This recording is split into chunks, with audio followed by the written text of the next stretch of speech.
Have you ever felt a love so powerful, so transformative, that it alters the very fabric of your being? In the pages of the Bible, love is mentioned over 500 times, yet its true essence remains elusive, often misunderstood. Today, we embark on a journey to uncover the profound depths of biblical love, a love that transcends emotion and becomes a way of life. This isn't just about understanding love. It's about experiencing a love that can revolutionize your relationships, your challenges, and your faith. Stay with us until the end, and you'll discover a love that has the power to change everything. If that sounds life-changing, hit that like button, share this video, and subscribe. Let's build a community centered around understanding and applying God's love. Drop a comment below sharing your thoughts on love. Let's get into the video.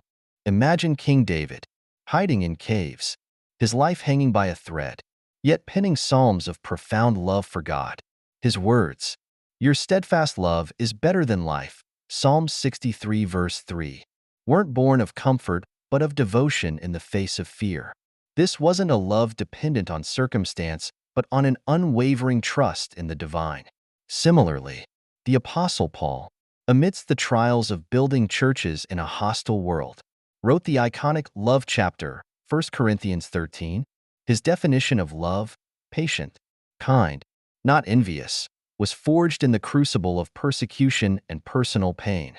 It was a revolutionary call to embody the sacrificial love Christ demonstrated on the cross, a love tested and proven in the fire.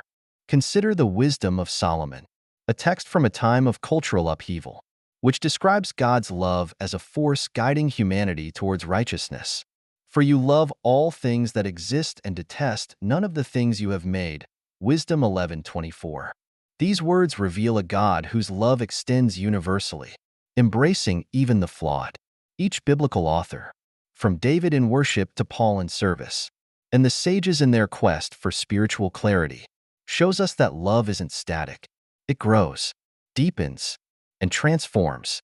Their experiences teach us that love is not just an emotion but a dynamic, evolving force shaped by our encounters with the divine and our response to life's trials.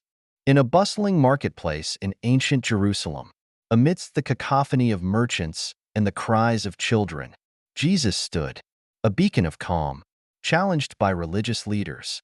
He declared, "Love the Lord your God with all your heart and with all your soul and with all your mind, and love your neighbor as yourself." Matthew 22 verses 37 to 39. In this simple yet profound statement, Jesus distilled the essence of the law into a radical call to love, a love that encompasses total devotion to God and extends outward to transform our relationships. This wasn't a casual affection, but an all-encompassing commitment, a choice to prioritize God above all else and to see others through His eyes, with compassion and grace. Loving God with all your heart means placing Him at the center of your desires, choosing Him over fleeting pleasures.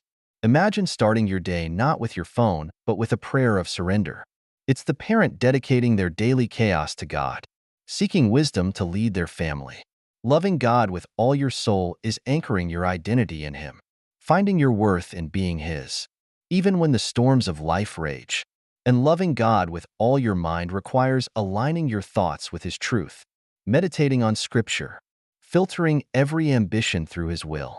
It's the student who dedicates their studies to God, not just to excel, but to glorify Him with their gifts. Jesus didn't stop with loving God. He made it clear that love for others is inseparable from our love for Him. Love your neighbor as yourself turns our gaze outward, calling us to see others through God's eyes. But who is our neighbor? In the parable of the Good Samaritan, Luke 10 verses 25 to 37, a man is left beaten by the roadside. Religious leaders pass by, but a Samaritan, despised by the Jews, stops, cares for him, and ensures his recovery. This story challenges us to expand our definition of neighbor. It's not just those who look or think like us. It's the coworker who annoys you, the stranger in need, the family member who's hard to love. Loving your neighbor means setting aside judgment to extend kindness, even when inconvenient. Living out the greatest commandment isn't reserved for grand gestures. It's found in the small, consistent choices we make every day. It's the teacher patiently listening to a struggling student, the friend who forgives even when the apology never comes, the stranger who pays for someone's groceries out of love. Think about your own life. Do your words and actions reflect love?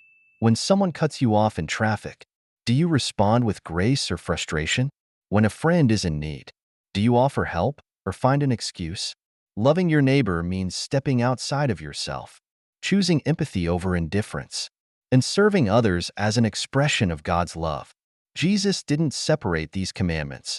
He linked them inextricably. For loving others flows naturally from loving God. Consider the cross, the ultimate symbol of love. The vertical beam represents our relationship with God, while the horizontal beam represents our relationships with others.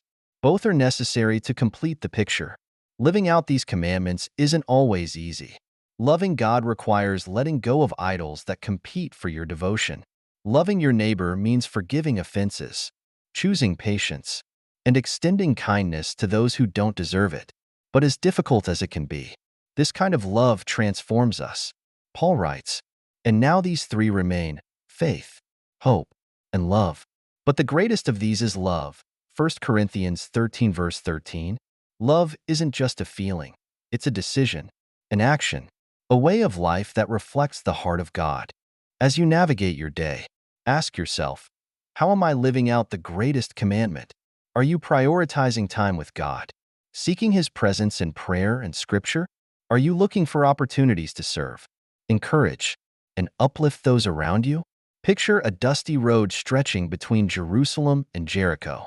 A traveler, beaten and left for dead, is ignored by passers-by until a Samaritan, moved by compassion, stops to help.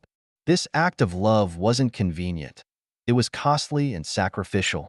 It's the kind of love Jesus calls us to, a love that steps into the pain of others, a love that acts. The Good Samaritan reminds us that love isn't just a word. It's a verb, an action, a tangible expression of compassion.